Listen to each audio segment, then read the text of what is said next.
po ba kung asan si Rosa Natividad, nanay ko po? Olivia, patay na si Rosa. Sobrang sama ng loob niya noon nung halos sabay kayong mamatay ng tatay mo.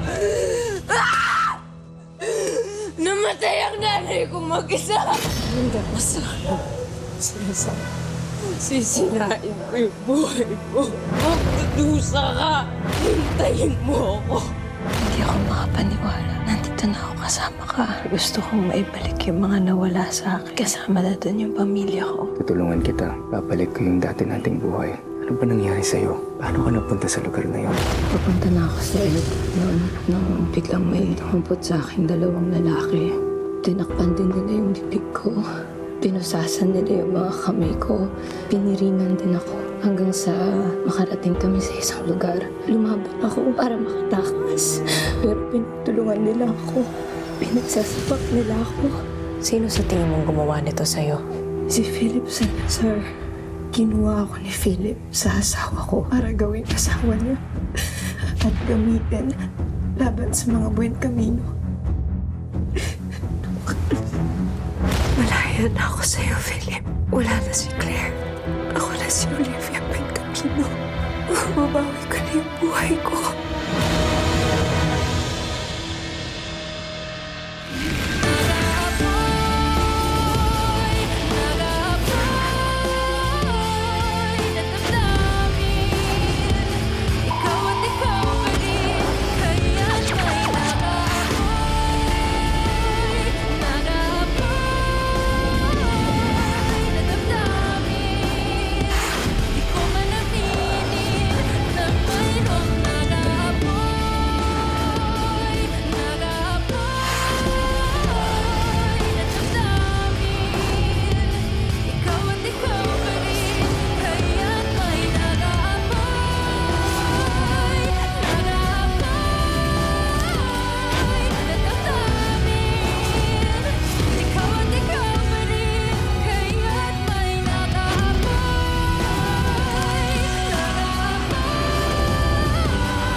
Salamat, Lucas.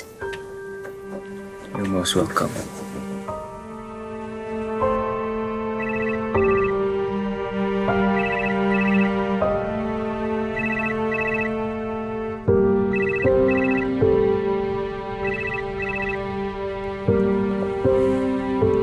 Kailangan ka na sa opisina? Whatever it is, they can handle it. At sa tingin mo ba pagkatapos ng lahat ng nangyari, iiwan kita dito mag-isa? Ano pa bang pwedeng mangyari sa akin? Nasa ospital ako na pagmamayari mo. Tsaka hindi dapat tumigil ang buhay mo para sa akin. May mga responsibilidad ka pang iba. May mga tao na umaasa sa'yo. Kaya puntahan mo sila. Mukhang kailangan ka na nila. Alam mo kung maaga kang aalis, maaga kang makakabalik. Ipapacheck kita sa nurse, pati sa guard. And huwag kang matakot na tawagan ako kung may kailangan ka, kung may nararamdaman kang masama o kung bigla kang may sakit na maramdaman. Okay? Okay.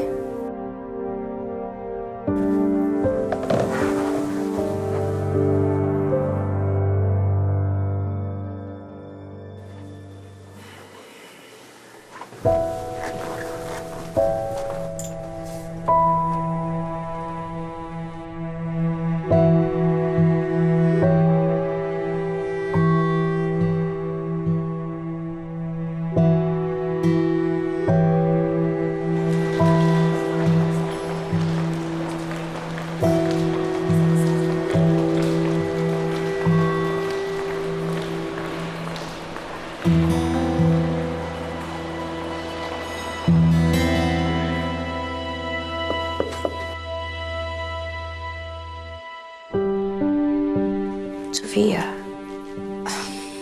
Sorry, naistorbo ba kita? napabisita ka. Are you okay, Olivia? I'll survive. Salamat sa pagtulong mo sa akin. Wala yun.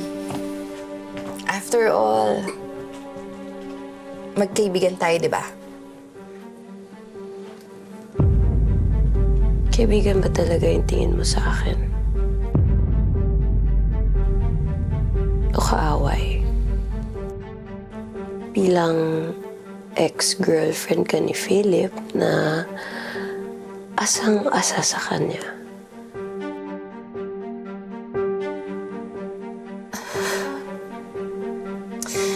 Well, sabihin na lang natin na kaibigan kita noon dahil gusto ko mapalapit kay Philip. At kaaway kita ngayon dahil inagaw mo siya sa akin.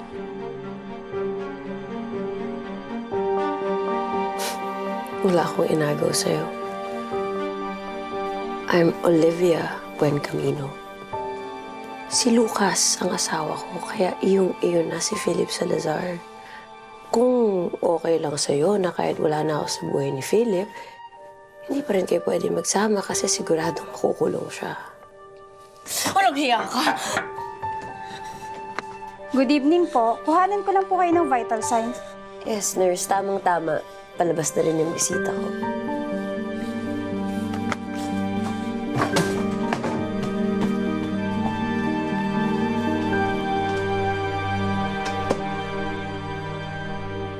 Aralin niyo ang kaso ni Olivia at lahat ng pwede nating ihabla kay Philip Salazar.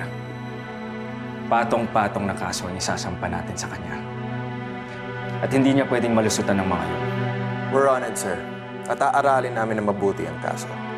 Kailangan kong makasiguro na magdurusa at mabubulok sa kulungan si Philip Salazar.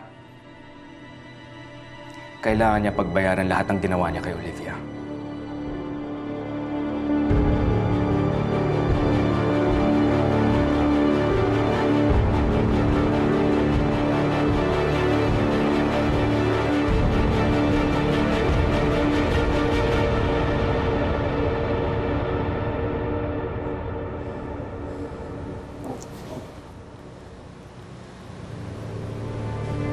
Philip.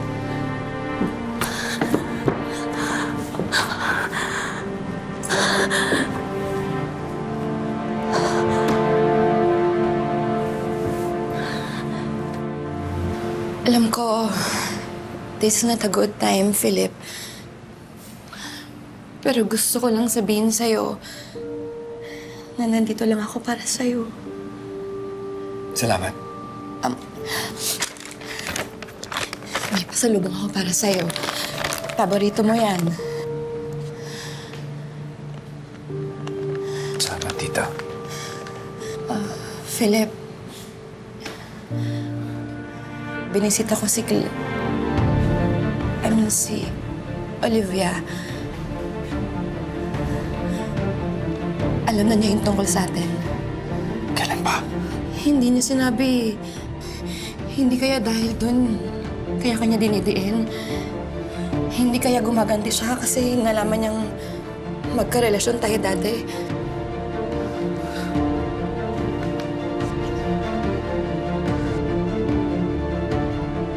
Nadagdagan na naman yung kasalanan ko sa kanya. Pero kamusta siya? Yung mga sugat niya.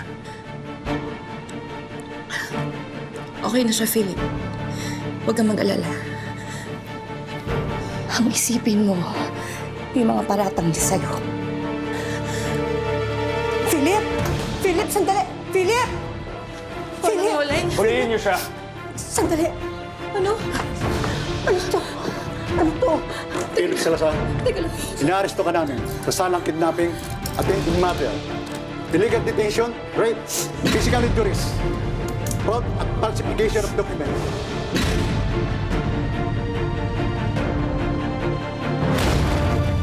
Philip Salazar, inaaresto ka namin sa salang kidnapping, attempted murder, illegal detention, rape, physical injuries, fraud at falsification of documents. May karapatan kang pumili o kumuha ng sarili mong abogado. Kung wala kang kakayahang kumuha ng abogado, ang korte ang magbibigay ng abogado sa'yo. Tama na! Pinakidnap mo si Olivia! Sinaktan mo ba? Gago ka! Hindi ko siya pinakidnap. Hindi ko rin siya kinidnap. Hindi ko yun kaya gawin sa kanya. Please, Lucas, tama na! Inangkin mo yung asawa ko! Pinagtangkahan mo pa siyang patayin! Sisiguraduhin kong mabubulok ka sa kulungan! Kunin niyo na siya! Teka mo, sir! Sandali mo, sir! Wala ka na ng Philip! Teka lang, bitawan niyo na! Bitawan niyo na! Wala ka kasalanan! Teka lang! Maniwala kayo sa akin! Sinawalin ni babae yun! Philip! Diyos ko! Maniwala kayo sa akin! Nakiusap ako sa inyo! Philip! Philip! Papresenta na lang ho kayo sumunod. Nagawa ko yung kasalanan! Excuse me, excuse me. Salamat tayo! Pia, magkasama kami noon. Hindi totoo yun. Magkasama kami noon.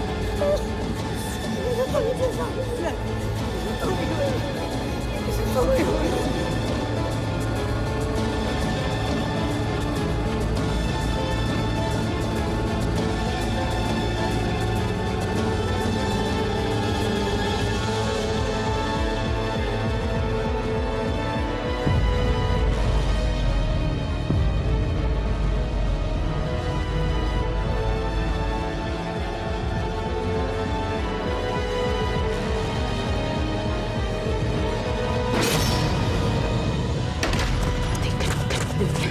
Mamatay ka. Mamatay ka na. Die. Die and never come back.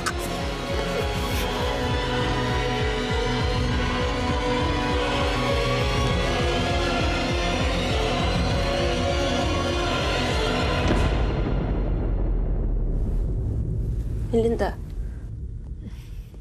Nahanap ko si Lucas. I figured nandito siya. wala pa siya dito eh. Mamaya pa siya pupunta. Gusto mo ba tawagan ko siya para masabihan kung nandito ka? Hindi na kailangan. Alam ko rin naman yung number niya. Asawa niya ako. Remember? Asawa din niya ako. Unang asawa. At ang tunay na Mrs. Lucas Bencamino. Ikaw lang naman naniniwala dyan. Ako pa rin ang legal na Mrs. Lucas Bencamino. Ikaw lang naman yung nagsasabi niyan. Si Lucas sa akin pa din sumama.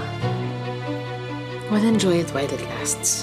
Sisiguraduhin ko na hindi magtatagal yung pag-aambisyon mo sa asawa ko. Yang pag-iilusyon mo sa asawa ko ang malapit ng matapos.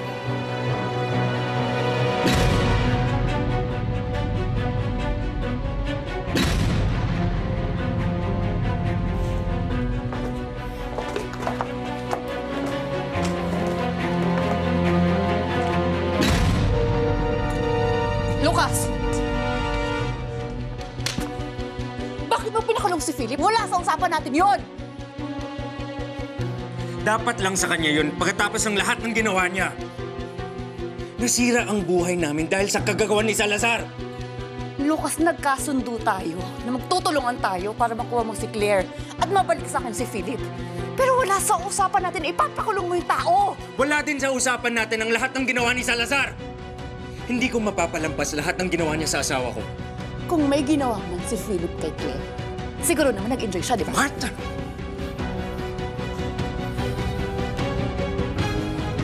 Alam mo, dapat nga magpasalamat ka sa akin eh. Dahil niligtas kita sa gagong yon! Tanga ka na lang kung gusto mo pa rin makasama ang gagong yon pagkatapos ng lahat ng ginawa niya. Baliw ang tawag doon. Lalabanan kita.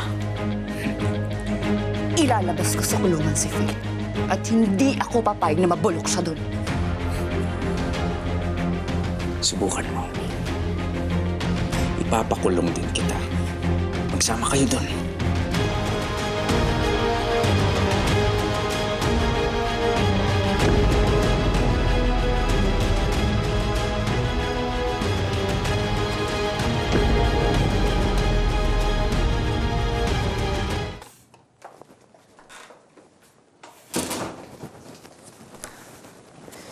Hindi na talaga mapigilan si Lucas pagdating sa babaeng yun.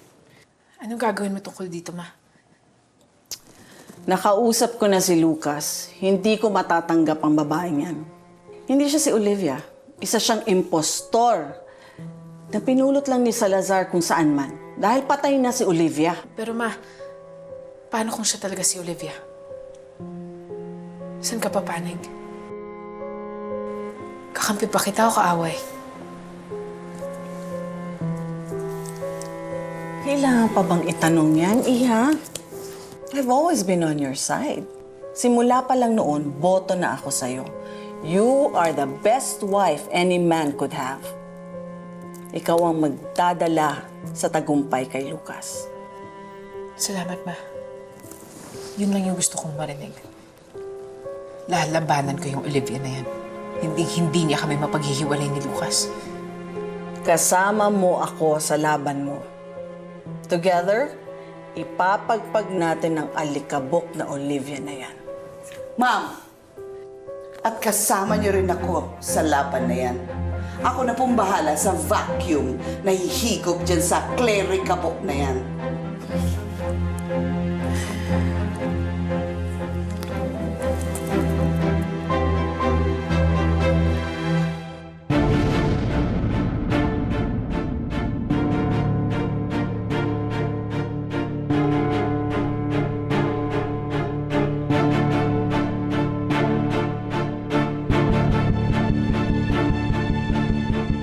Abrasion to the lips.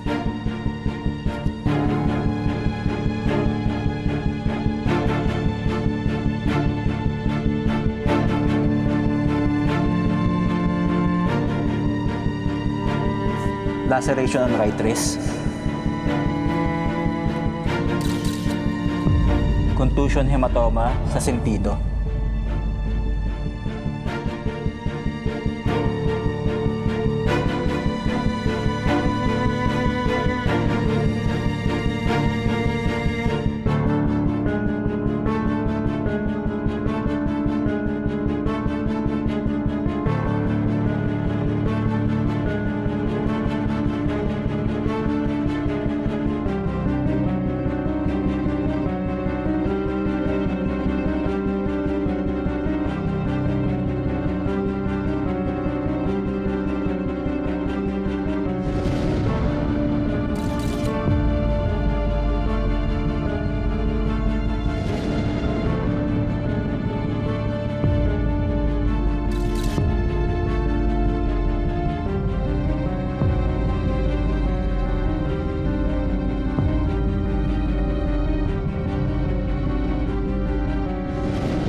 Batch, ikaw muna bahala. Balikan ko mamaya. Attorney, anong gagawin natin? Hindi pa pwedeng makulong si Philip. Ninong, huwag kayong mag-alala. Magiging okay lang ako. Paano ka magiging okay? Makukulong ka. Pinag-aaralan ko na yung kaso niya para makapaghanda ako ng depensa para sa kanya. Narinig mo yan, Philip? Huwag ka mawawala ng pag-asa. May ilalabas ka namin dito.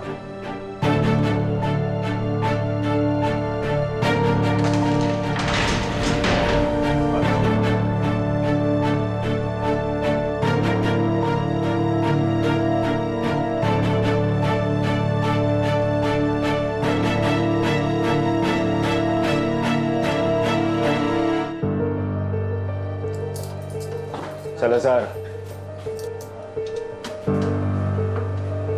Ano pang ginagawa mo dito? Gusto ko lang makita na nakakulong ka.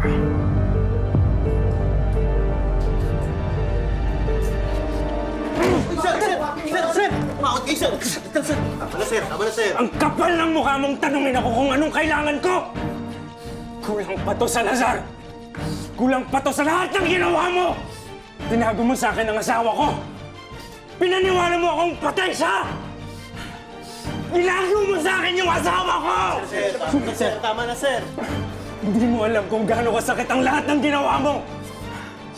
Pagbabayaran mo ang lahat ng to, Salazar! Pagbabayaran mo to! Pagbabayaran mo to!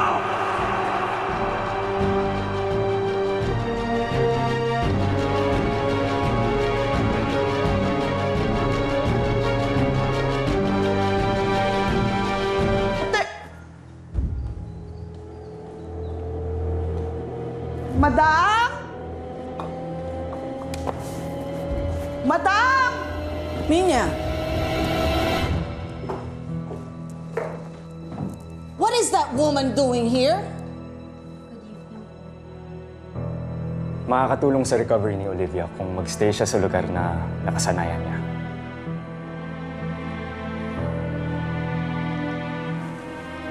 Dito nakatira si Olivia noon. At ngayon nakabalik na siya. Dito na siya titira. Talaga, Lucas?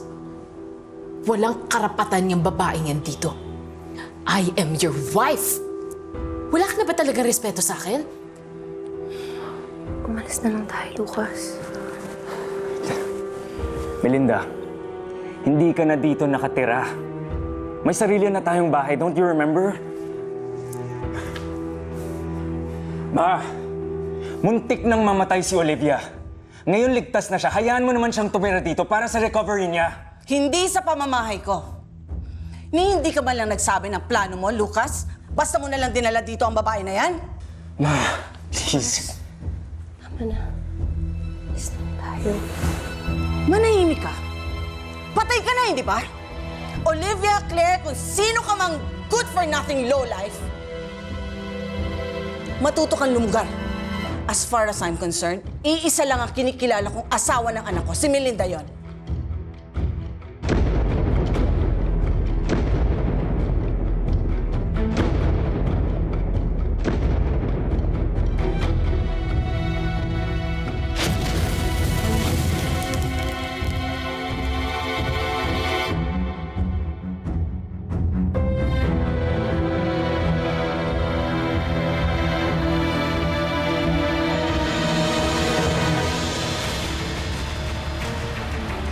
Dito na siya titira.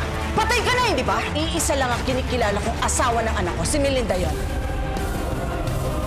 Paano yung mama mo? Mapapawalang bisa ang kasal natin dahil buhay si Olivia. Pagtataksil ang ginagawa mo. Kinademanda mo ako? Magpa-file ako ng reappearance. Si Olivia, buhay na buhay. Siya ang totoong ako. Claire,